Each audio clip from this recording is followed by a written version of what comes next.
मेरे प्रिय बच्चों,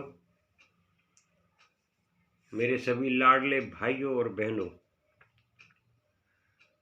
अब तक जहाँ तक हम चले आए हैं अध्यात्म में, अब मैं ऐसा महसूस करता हूँ कि इस बीच में आपका जो भजन है, भजन अर्थात आपका मंत्र, अब शायद आपके सांसों में रम गया होगा।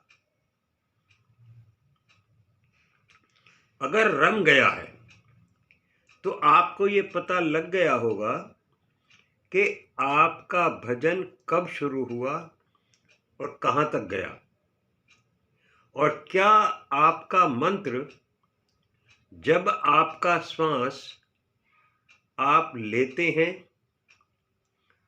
तब जाता है, और जब आपका भजन समाप्त होता है, मंत्र समाप्त होता है, वहाँ आपका श्वास जो है वो खत्म होता है, या जब आप श्वास को बाहर फेंकते हैं वहाँ से शुरू होता है, और जैसे ही आपका श्वास खत्म होता है, जब आप उसको दोबारा रिसाइकलिंग, दोबारा उसका जब चक्र शुरू होता है, तो आपका मंत्र फिर दोबारा नए सिरे से खत्म होता है। मतलब सांसों का आना और जाना, क्या दोनों के दोनों आपके मंत्र से मेल खा गए हैं? बहुतों के नहीं भी खाए होंगे। अगर नहीं खाए हैं तो अपने श्वासों में अपने मंत्र को ढालने का प्रयास करें। इससे आपका और आपके भजन का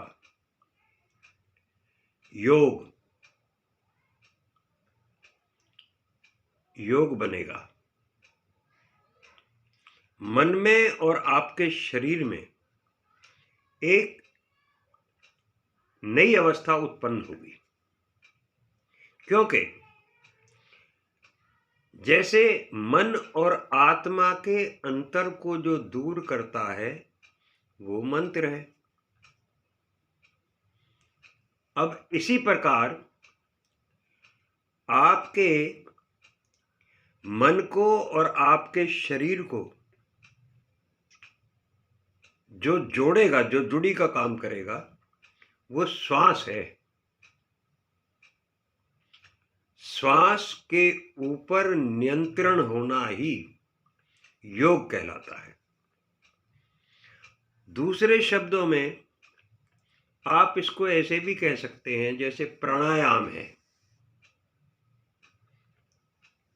प्राणायाम जो है, या इसके अलावा आप यूं भी समझ सकते हैं कि श्वास कब गया और कब वापस आया। सांसों पे नियंत्रण जब आपका होने लगे तो आप समझ लेना आपका योग शुरू हो गया।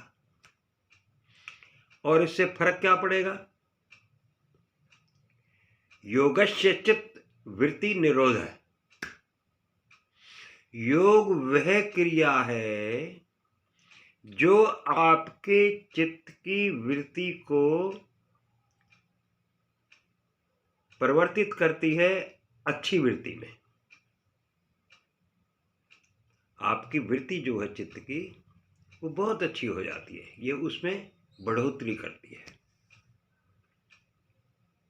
विकृति जो उसमें रह जाती हैं किसी किस्म की भी आपके हृदय में, उनको ये समाप्त करती है।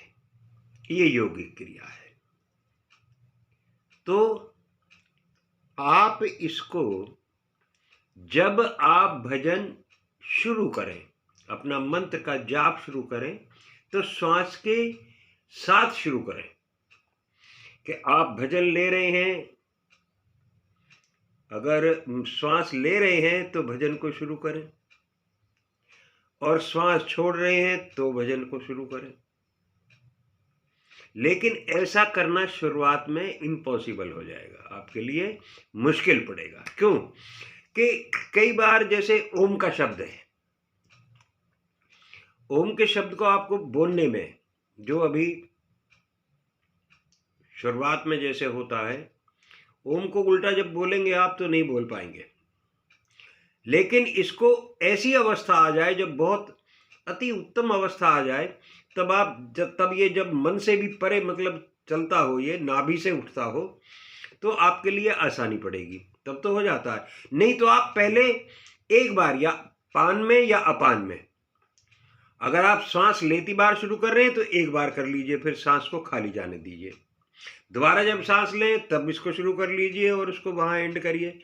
इसमें क्या करना होगा आपको कि आपने अपने मंत्र को अपनी श्वास के हिसाब से उसकी लंबाई को बांटना होगा कि मंत्र कितने समय चलता है। मंत्र के समय को आपको घटाना और बढ़ाना पड़ेगा। आप इतनी क्रिया करेंगे तो आपका योग से जुड़ना तय हो जाएगा। आज के लिए इतना ही, कल फिर देखेंगे। और बच्चों एक बात और कहूँ मैं, मेरी तबीयत थोड़ी सी ख़राब रहती है। मुझे जब मौका मिलता है, मैं 2014 से एक ऐसी बीमारी का मरीज हूँ जिसके बारे में मैं बताना सही नहीं समझता। तो थोड़ा सा ये ध्यान भी रखेंगे कि बाबा जी अगर मान लिया किस दिन नहीं आते हैं तो मैं उसके लिए क्षमा चाहता हूँ, माफ़ी मांगता हूँ आपसे कि उसे जो ना, उससे आप नाराज़ ना हो।